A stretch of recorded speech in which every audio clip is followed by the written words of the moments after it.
Hello everyone, welcome to కథల సవ్వడి. ఈ వీడియోలో నేను అందమైన ముగ్గు వేస్తూ మీకు ఒక ఆసక్తికరమైన కథను షేర్ చేస్తున్నాను.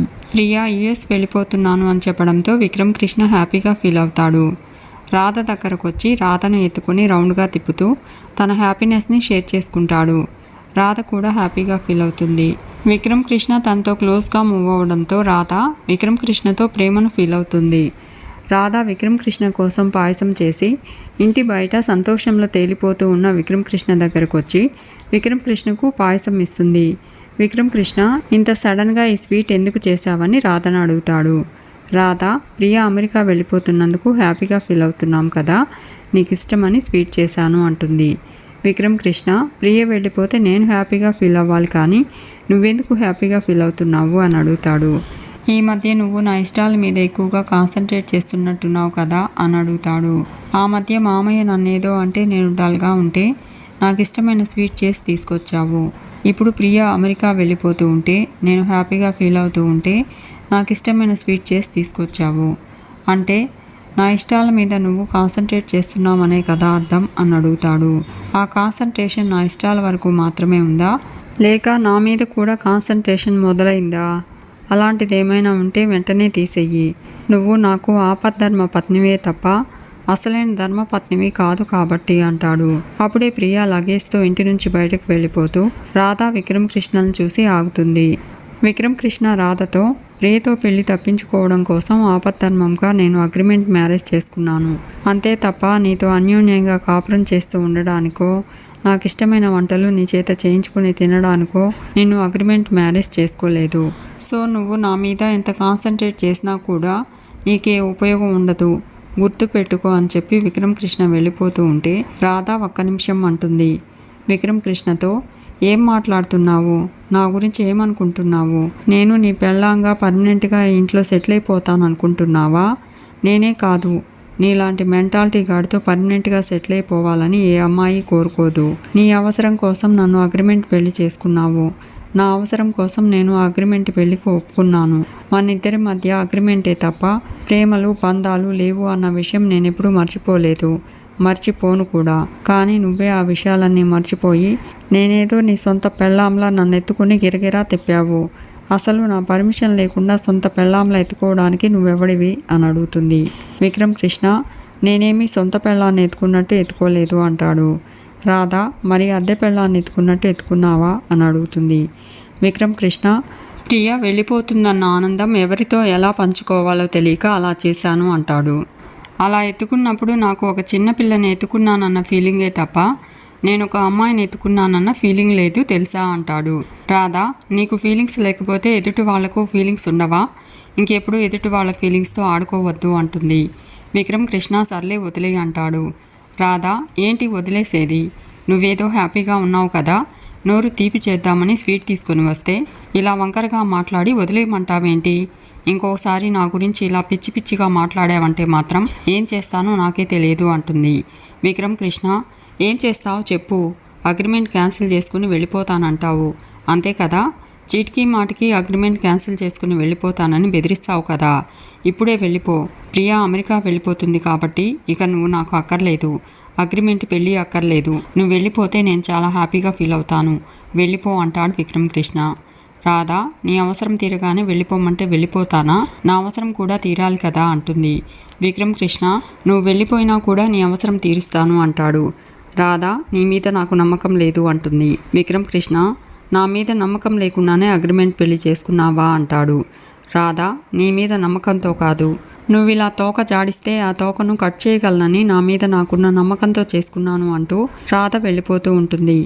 ఇదంతా చూస్తూ ఉన్న ప్రియా, బావ రాధను ప్రేమించి పెళ్లి చేసుకోలేదన్నమాట, నాతో పెళ్లి తప్పించుకోవడం కోసం అగ్రిమెంట్ పెళ్లి చేసుకున్నాడన్నమాట, వాళ్ళిద్దరూ మొగుడు పెళ్ళాలా నటిస్తూ అందరినీ మోసం చేస్తున్నారన్నమాట అనుకుంటూ, భలే దొరికేశావు బావా, ఇక నన్ను పెళ్లి చేసుకోకుండా తప్పించుకోలేవు.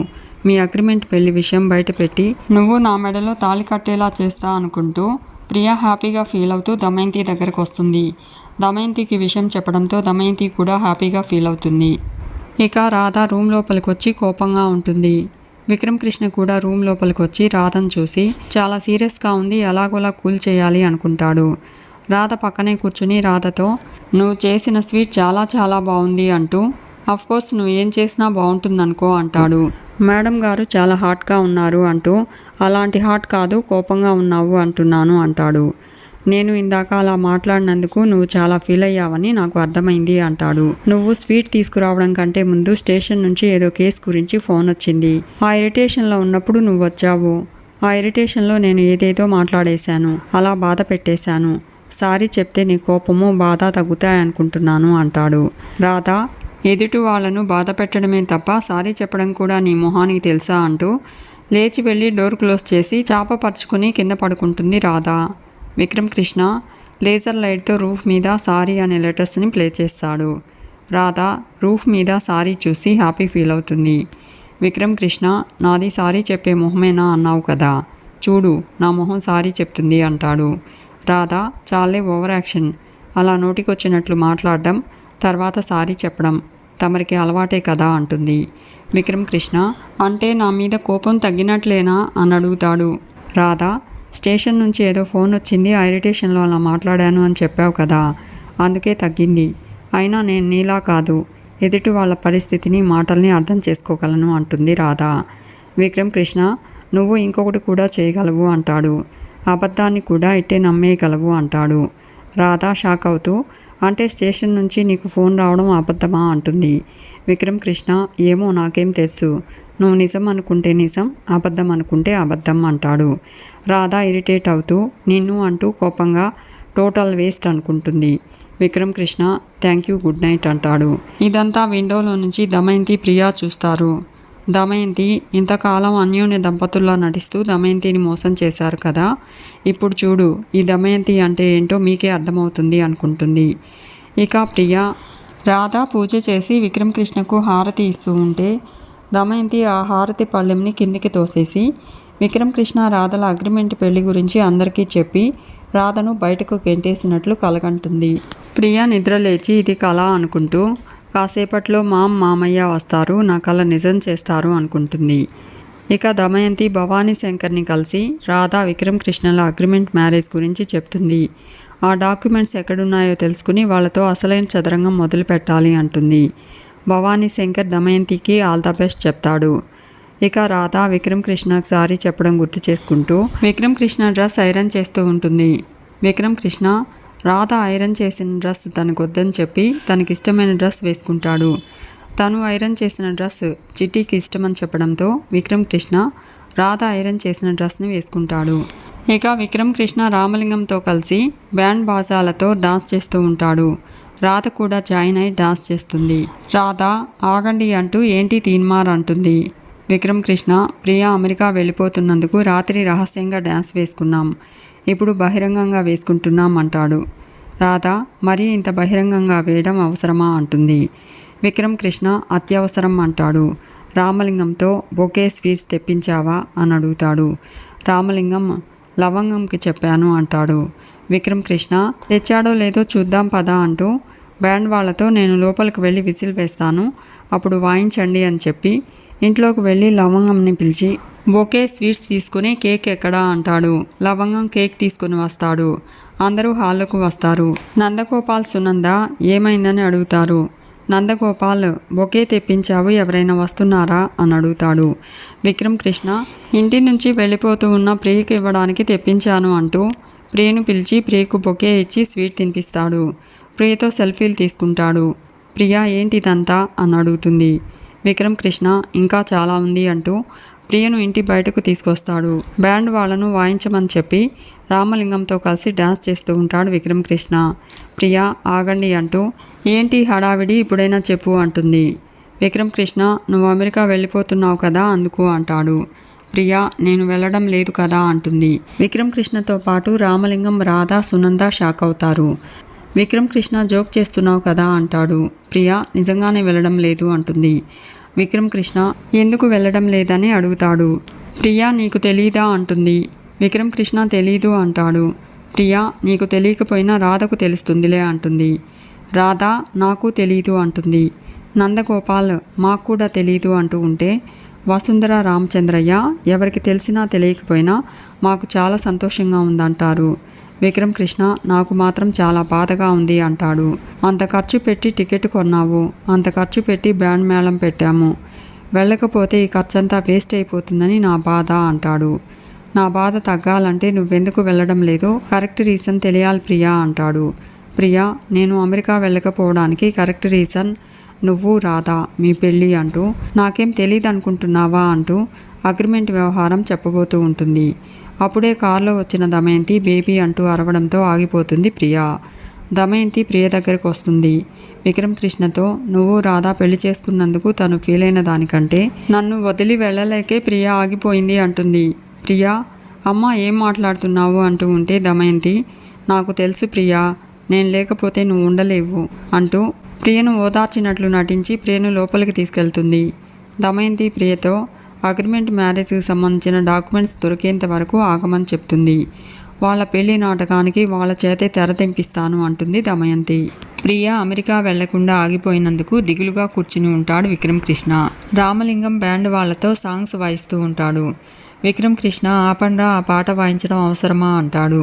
రామలింగం సిచ్యుయేషన్కి సూట్ అవుతుందని నేనే వాయించమన్నాను అంటాడు. నువ్వు హ్యాపీగా ఫీల్ అయ్యే సాంగ్ వాయిస్తారు అంటూ అనుకున్నదొకటి అయినది ఒకటి బోల్తా పడ్డావులే బుల్బుల్ పిట్టా అని రామలింగం పాడుతూ ఉంటే బ్యాండ్ వాళ్ళు వాయిస్తూ ఉంటారు. విక్రమ్ కృష్ణ ఆపమని అరవడంతో రామలింగం, ఇలాంటి సిచ్యుయేషన్ అప్పుడు ఈ పాట పాడుకుంటే హాయిగా ఉంటుందని మా అమ్మమ్మ చెప్పిందిరా అంటాడు. విక్రమ్ కృష్ణ, ఎవరికి హాయిగా ఉంటుందిరా, నీకా మీ అమ్మమ్మకా అంటూ అర్జెంటుగా వాళ్ళని వెళ్ళమని చెప్పు అంటాడు. రామలింగం, వీళ్ళు వెళ్ళాలంటే మనం డబ్బులు ఇవ్వాలిరా అంటాడు. విక్రమ్ కృష్ణ, రేపు స్టేషన్కి వచ్చి తీసుకోమను అంటాడు. బ్యాండ్ అతను, మీరు డబ్బులు తీసుకోవడమే కానీ ఇవ్వరని బయట టాక్ సార్ అంటాడు. విక్రమ్ కృష్ణ, ఏంట్రా ఏమన్నావంటూ బ్యాండ్ వాళ్ళ దగ్గరకు పరిగెత్తుతూ ఉంటే బ్యాండ్ వాళ్ళు తప్పించుకొని పారిపోతారు. విక్రమ్ కృష్ణ, కనిపిస్తే కాళ్ళు విరగొడతా అంటాడు. రామలింగం, ఇలా జరుగుతుందని అసలు అనుకోలేదు కదా అంటూ ఉంటే విక్రమ్ కృష్ణ, అవునరా ప్రియ ఆగిపోతుందని అసలు అనుకోలేదు అంటాడు. రామలింగం, అనుకుని ఉంటే ఇంత భారీగా ఏర్పాట్లు చేసుండే వాళ్ళం కాదు కదా అంటాడు. విక్రమ్ కృష్ణ చా అనుకుంటూ లోపలికి వెళ్తూ ఉంటే రాధ, ఇది మల్లెల వేళ అని అంటూ పాట పాడుతుంది. విక్రమ్ కృష్ణ, నా బాధ నీకు కామెడీగా ఉందా, నువ్వు కూడా సిచ్యుయేషన్ సాంగ్ పాడుతున్నావు అంటాడు. రాధ ఓవర్ యాక్షన్ చేస్తే రియాక్షన్ ఇలాగే ఉంటుంది మరి అంటుంది. ప్రియ అమెరికా వెళ్ళిపోతుందంటే నేనే పూర్తిగా నమ్మలేకపోయాను, కానీ మీ మరదల గురించి పూర్తిగా తెలిసిన మీరు పూర్తిగా నమ్మి పూర్తిగా దెబ్బతిన్నారు. ఈ దెబ్బ నుంచి కోలుకోవాలి అంటే చాలా రోజులు పడుతుందేమో, వడదెబ్బ నుంచైనా తొందరగా కోలుకోవచ్చు, కానీ ఇలాంటి దెబ్బల నుంచి కోలుకోవడం కష్టమే అంటుంది.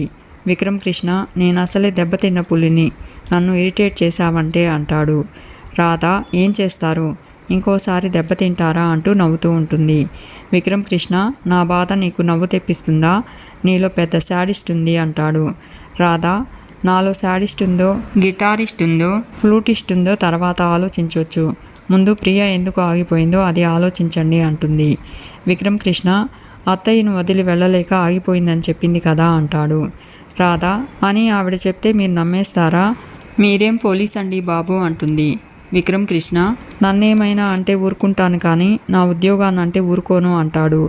రాధ, అసలు అనాల్సింది మిమ్మల్ని కాదు మీ ఉద్యోగాన్ని కాదు, మీలాంటి బుర్ర తక్కువ వాడికి ఉద్యోగం ఇచ్చిన వాడిని అనాలి అంటుంది. విక్రమ్ కృష్ణ, నాకు బుర్ర తక్కువ అంటాడు. రాధ, అవును హైట్ ఎక్కువ బుర్ర తక్కువ అంటుంది. విక్రమ్ కృష్ణ, నన్ను ఇంత డ్యామేజింగ్గా మాట్లాడతావా నిన్ను అంటూ రాధతో గొడవ పడుతూ ఉంటాడు. రామలింగం, రాధ విక్రమ్ కృష్ణలను ఆపి, మీరిద్దరూ తర్వాత పోట్లాడుకుందరు కానీ ముందు తను చెప్పేది వినరా అంటూ రాధను చెప్పమంటాడు. రాధ, ప్రియ అమెరికా వెళ్తానని రాత్రి అందరి ముందు చెప్పి తెల్లారేసరికి తన నిర్ణయం మార్చుకుంది అంటే ఖచ్చితంగా దాని వెనుక ఏదో బలమైన కారణం ఉండి ఉంటుంది అంటుంది. రామలింగం విక్రమ్ కృష్ణతో, అవునరా చెల్లెమ్మ చెప్పేది కరెక్ట్ అంటాడు. అదేంటో తెలుసుకుంటే కానీ ప్రియ ఎందుకు ఆగిపోయిందో మనకు అర్థం కాదు అంటాడు. విక్రమ్ కృష్ణ, ఆ కారణం తెలుసుకుందాం అంటాడు. ఇక సునంద ప్రియ అమెరికా వెళ్ళనందుకు డిప్రెషన్లోకి వెళ్ళి బాధపడుతూ ఉంటుంది. నందగోపాల్ సునంద దగ్గరకు వచ్చి, ఏంటి సునంద అలా ఉన్నావు, ఒంట్లో బాలేదా అని అడుగుతాడు. సునంద, నా మనసేం బాలేదండి అంటుంది. నందగోపాల్, సునంద ప్రియ అమెరికా వెళ్లకుండా ఆగిపోయింది కదా అందుకు అంటుంది. తను అమెరికా వెళ్ళిపోతే సమస్య తీరిపోతుందనుకున్నాను, రాధా వాళ్ళ కాపురం సంతోషంగా సాగిపోతుందనుకున్నాను, కానీ ప్రియ ఆగిపోవడంతో వాళ్ళ సమస్య మొదటికి వచ్చింది. మన కొడుకు కోడలు అన్యోన్యంగా ఉండడం చూడలేక ప్రియ బాధపడుతూ వాళ్ళను కూడా బాధ పెడుతుందేమో అనిపిస్తుందండి అంటుంది. నందగోపాల్, అసలు నీ మేనకోడలు మనస్తత్వం ఏంటో అర్థం కావడం లేదు సునంద అంటాడు. తనంటే విక్కీకి ఇష్టం లేదని తెలుసు. విక్కీ రాధను ప్రేమించి పెళ్లి చేసుకుని చిలక గోరింకల్లా అన్యోన్యంగా ఉన్నారని తెలుసు. అన్నీ తెలిసి తను బాధపడుతూ ఎదుటి వాళ్లను బాధ పెట్టడం ఏమిటి అంటాడు. సునంద, దానికి అన్నీ మా వదిన పోలికలే వచ్చినట్లున్నాయండి. మా వదిన కూడా అంతే. ఏదైనా అనుకున్నదంటే అది జరిగేంత వరకు మొండి పట్టుదలతో ఉంటుంది. అదే మొండి పట్టుదల ఇప్పుడు ప్రియకి కూడా వచ్చింది అంటుంది. నందగోపాల్, అనుకున్నది సాధించాలనే పట్టుదల ఉండడం మంచిదే. కానీ ఇలాంటి విషయాల్లో మొండి పట్టుదల అసలు మంచిది కాదు. దానివల్ల వాళ్ళు సుఖంగా ఉండలేరు, ఎదుటి వాళ్లను సుఖంగా ఉండనివ్వరు అంటాడు. సునంద, అదే నా భయము, నా బాధ కూడా. ప్రియ ఇక్కడే ఉందంటే తను ఖచ్చితంగా సంతోషంగా ఉండదు. రాధా వాళ్ళను కూడా సంతోషంగా ఉండనివ్వదు. ప్రియ బాధపడుతూ ఉంటే అది చూసి రాధా వాళ్ళు కూడా సంతోషంగా ఉండలేరు కదా అంటుంది. నందగోపాల్, కొత్తగా పెళ్ళైన ఈ జంటకు రాకూడని పరిస్థితులు మన కొడుక్కి కోడలకు వచ్చాయి. ఈ పరిస్థితి నుంచి వాళ్ళు ఎప్పుడు బయటపడతారో, ఎలా బయటపడతారో ఏంటో అనుకుంటూ నందగోపాల్ వెళ్ళిపోతాడు. సునంద, ఏ దేవుడైనా కరుణించి వాళ్ళను ఈ పరిస్థితుల నుంచి బయటపడేసి వాళ్ళిద్దరూ సంతోషంగా ఉండేలా చూస్తే బాగుంటుంది అనుకుంటుంది. ఇక రాధ మిర్రర్ ముందు రెడీ అవుతూ ఉంటే విక్రమ్ కృష్ణ కూడా మిర్రర్ దగ్గరకు వచ్చి రెడీ అవుతూ రాధను పక్కకు లాగేస్తూ ఉంటాడు. రాధ కూడా విక్రమ్ కృష్ణను లాగేస్తూ ఉంటుంది. విక్రమ్ కృష్ణ, లాగుతావేంటి అంటాడు. రాధ, నువ్వు నన్ను లాగితే నేను నిన్ను లాగుతాను. నువ్వు నన్ను తోస్తే నేను నిన్ను తోస్తాను. నువ్వు నన్ను తిడితే నేను నిన్ను తిడతా అంటుంది. విక్రమ్ కృష్ణ, నేను నిన్ను కొడితే అంటాడు. రాధ, నువ్వు నన్ను కొట్టకముందే నేను నిన్ను ఇరక్కొడతాను అంటుంది. విక్రమ్ కృష్ణ, నేను పోలీస్ని, నన్నే ఇరక్కొడతావా అంటాడు. రాధ, తమరు స్టేషన్లో పోలీస్ కానీ ఇంట్లో కాదు కదా. బెడ్రూమ్ తలుపేసి బయట కొంగు దోపి దొడ్డుకర్ర తీసుకుని నిన్ను విరక్కొడితే ఎవరు చూస్తారంట అంటుంది. విక్రమ్ కృష్ణ, నీ దగ్గర ఆ టాలెంట్ కూడా ఉందా అంటాడు. రాధ, నీలాంటి టాలెంటెడ్ మొగుడికి పెళ్ళాంగా యాక్ట్ చేస్తున్నప్పుడు ఆ మాత్రం టాలెంట్ ఉండాలి కదా అంటూ, అయినా నీతో నాకు అనవసరం, నేను అర్జెంటుగా హోటల్కి వెళ్ళాలి అంటూ రెడీ అవుతూ ఉంటుంది రాధ. విక్రమ్ కృష్ణ, నేను అర్జెంటుగా స్టేషన్కి వెళ్ళాలి, తప్పుకో అంటూ రాధను పక్కకు లాగుతాడు. రాధ, ఎందుకంత అర్జెంటుగా స్టేషన్కి వెళ్ళడం, ఈగలు తోలుకోవడానికా అంటుంది. విక్రమ్ కృష్ణ, నువ్వెందుకు హోటల్కి వెళ్ళడం, దోమలు తోలడానికా అంటాడు. రాధ, నా కోసం అక్కడ కస్టమర్లు వెయిట్ చేస్తుంటారు అంటుంది. విక్రమ్ కృష్ణ, నా కోసం ఖైదీలు వెయిట్ చేస్తుంటారు అంటాడు. రాధ పెద్దగా నవ్వుతూ, అవును పాపం, పెద్ద పోలీసు వచ్చి పట్టుకుంటామని, దొంగలు స్టేషన్కి వచ్చి మరీ నీకోసం వెయిట్ చేస్తారు అంటూ పక్కకు తప్పుకో అని చెప్పి మిర్రర్ ముందుకు వస్తుంది రాధ. విక్రమ్ కృష్ణ రాధను లాగుతూ ఉంటే రాధ కూడా విక్రమ్ కృష్ణను లాగుతూ ఉంటుంది. విక్రమ్ కృష్ణ రాధను బలంగా లాగడంతో రాధ మిర్రర్ మీద పడుతుంది. విక్రమ్ కృష్ణ రాధను పట్టుకుని రాధను రొమాంటిక్గా చూస్తూ ఉంటాడు. రాధ పక్కకు రావడంతో విక్రమ్ కృష్ణ కూడా పక్కకు వస్తాడు. తన రివాల్వర్ లేకపోవడంతో రాధను రివాల్వర్ అడుగుతాడు. రాధ దాచిపెట్టాను అని చెప్పి రాత్రి ఎక్కడ పెట్టావు అని అడుగుతుంది. విక్రమ్ కృష్ణ బెడ్ పక్కన పెట్టాను అంటాడు. రాధ విక్రమ్ కృష్ణ ఆ రివాల్వర్ మీద చేయి పెట్టి నిద్రపోతూ ఉండడం చూసి ఆ రివాల్వర్ తనకు గురిపెట్టి ఉండడంతో భయపడి ఆ రివాల్వర్ని డస్క్లో పెడుతుంది. అదే డస్క్లో అగ్రిమెంట్ పేపర్స్ చూసి ఇంత నిర్లక్ష్యంగా పెట్టారేంటి, ఎక్కడ పడితే అక్కడ పడేస్తారు, అస్సలు జాగ్రత్త లేదు అనుకుంటుంది. రాధ విక్రమ్ కృష్ణకు రివాల్వర్ ఇస్తూ విక్రమ్ కృష్ణకు రివాల్వర్ గురిపెట్టడంతో విక్రమ్ కృష్ణ భయపడతాడు. రాధ నవ్వుతూ ఉంటుంది. విక్రమ్ కృష్ణ బుద్ధుందా నీకు అంటూ రివాల్వర్ తీసుకుంటాడు. రాధ అసలు నీకు బుద్ధుందా, బాధ్యత ఉందా? రివాల్వర్ అక్కడ పడేశావు, అగ్రిమెంట్ పేపర్స్ ఎక్కడ పడితే అక్కడ పడేస్తావు, ఆ పేపర్స్ ఎవరైనా చూస్తే ఏంటి పరిస్థితి అని అడుగుతుంది. విక్రమ్ కృష్ణ అలాంటి ఇంపార్టెంట్ పేపర్స్ ఎక్కడ పడితే అక్కడ పడేస్తేనే ఎవరూ పట్టించుకోరు, భద్రంగా దాస్తే అనుమానం వచ్చి చూస్తారు అంటాడు. రాధ నీ పోలీస్ తెలివితేటలు అగ్రిమెంట్ పేపర్స్ విషయంలో చూపించొద్దు అంటుంది. విక్రమ్ కృష్ణ నువ్వు కూడా నీ అతి తెలివితేటలు ప్రతి దాంట్లో చూపించొద్దు అంటూ అగ్రిమెంట్ పేపర్స్ ఏవి అంటాడు. రాధ ఎక్కడ పడితే అక్కడ పడేస్తావని ఇదే రూమ్లో భద్రంగా దాచిపెట్టానులే అని చెప్పి విక్రమ్ కృష్ణతో పాటు బయలుదేరుతుంది రాధ. రాధ విక్రమ్ కృష్ణ వెళ్ళిపోతూ ఉండడం చూసిన ప్రియ అగ్రిమెంట్ పేపర్స్ దొరికితే వీళ్ళ బండారం బయటపడుతుంది, నాకు బావకు పెళ్లి జరుగుతుంది అనుకుంటూ విక్రమ్ కృష్ణ రూమ్ లోపలికి వెళ్తుంది ప్రియ. మీకు ఈ వీడియో నచ్చితే లైక్ చేయండి, షేర్ చేయండి, తప్పకుండా సబ్స్క్రైబ్ చేసుకోండి. Thanks for watching.